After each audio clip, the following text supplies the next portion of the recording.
Click করুন অ্যাপের bell আইকনে আর সাবস্ক্রাইব করুন এবিপি আনন্দ। সব সময় থাকুন খবরে। নাট্য ব্যক্তিত্ব বিভাস চট্টোপাধ্যায় এই মুহূর্তে আমাদের সঙ্গে টেলিফোনে রয়েছেন।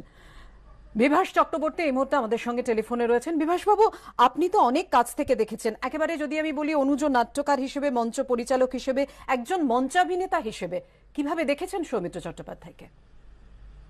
হ্যাঁ, আমি ওকে, ওর সঙ্গে ব্যক্তিগত পরিচয় বহুদিনেরই। ওর একজন গুণগ্রাহী, সব বেশিরভাগ সংস্কৃতি জগতের মানুষের মতো, এবং দর্শক, চলচ্চিত্র থিয়েটারের দর্শকদের মতো। কিন্তু ব্যক্তিগত একটা সম্পর্ক তৈরি হয়েছিল। 40 বছর আমরা পাশাপাশি বাড়িতে আছি, 40 বছর ধরে গল্ফ গ্রিনে। এবং সৌমিত্রদা যখনই কোনো নাটক লিখছেন, বিভাস কালকে এসো একবার নাটক শোনাবো তোমাকে, নতুন নাটক একটা লিখেছি, অ্যাডাপ্ট করেছেন হয়তো, সেটা শোনালেন। কিংবা কবিতা লিখলে, আমি কবিতার সেরকম সমঝদার নই, কিন্তু কবিতা লিখলেও কিন্তু তিনি ওই কবিতাটা শোনাবার জন্য আমাকে ডাকবেন, কিংবা কোনোদিন আড্ডা মারতে গিয়েছি তখন সেখানে শোনাবেন। এমনকি আমরা তিনজন, আমি, মনোজ মিত্র এবং উনি, যখন আমেরিকা এবং কানাডার একাধিকবার গেছি, উনি সেটা আমাদের বলেছেন যে আমাকে ডেকেছে ওখানে, দু একজনকে নিয়ে যেতে, তোমরা দুজন যদি থাকো সঙ্গে খুব ভালো হয়। সেখানে যেতে ওই প্লেনের মধ্যেই কবিতা শুনিয়েছেন। এইরকম সম্পর্কটা এইরকম ছিল আর কি ওর সঙ্গে। কিন্তু আমি যেটা দেখি ওকে থিয়েটারের মানুষ হিসেবে এবং সংস্কৃতি জগতের মানুষ হিসেবে, সেটা হচ্ছে যে উনি একটা নতুন রকম পেশাদার রঙ্গালো একটা নতুন ধারার প্রবর্তন করেছিলেন। সেটা কিন্তু বিদেশে যেরকম পেশাদার রঙ্গালয়ে কিন্তু অনেক নাম করা লোকেদের নাটক হয় সেখানে, যেমন ব্রেক্টের নাটক হয়, চেকভের নাটক হয়, স্ট্রিনবার্গের নাটক হয়, কিংবা হ্যারোল্ড পিন্টারের নাটক হয়, সব রকম নাটক হয়।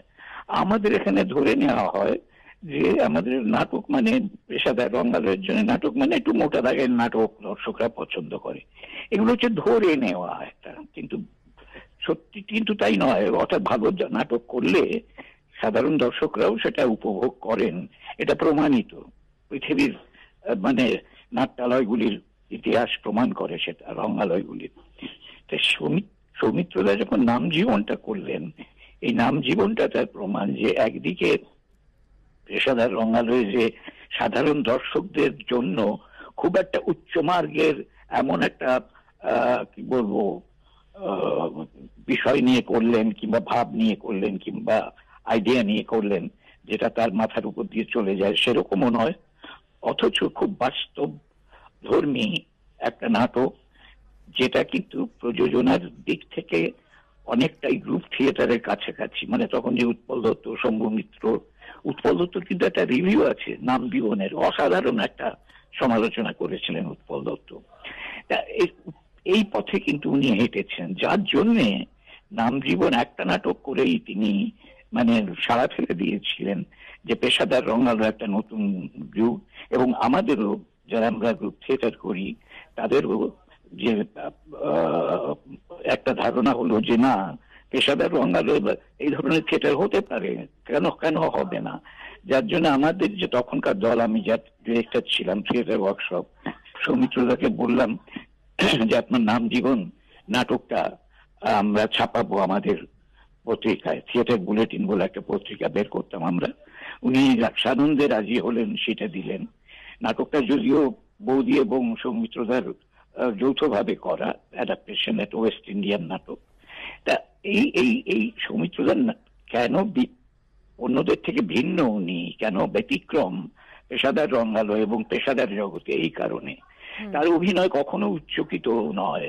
যদি না খুব একটা প্রয়োজন হয়, অনেক সময় নাটকের স্টাইলাইজেশন দরকার হয়, উচ্চকিত অভিনয়ের হয়তো দরকার হয়, সেটা আলাদা।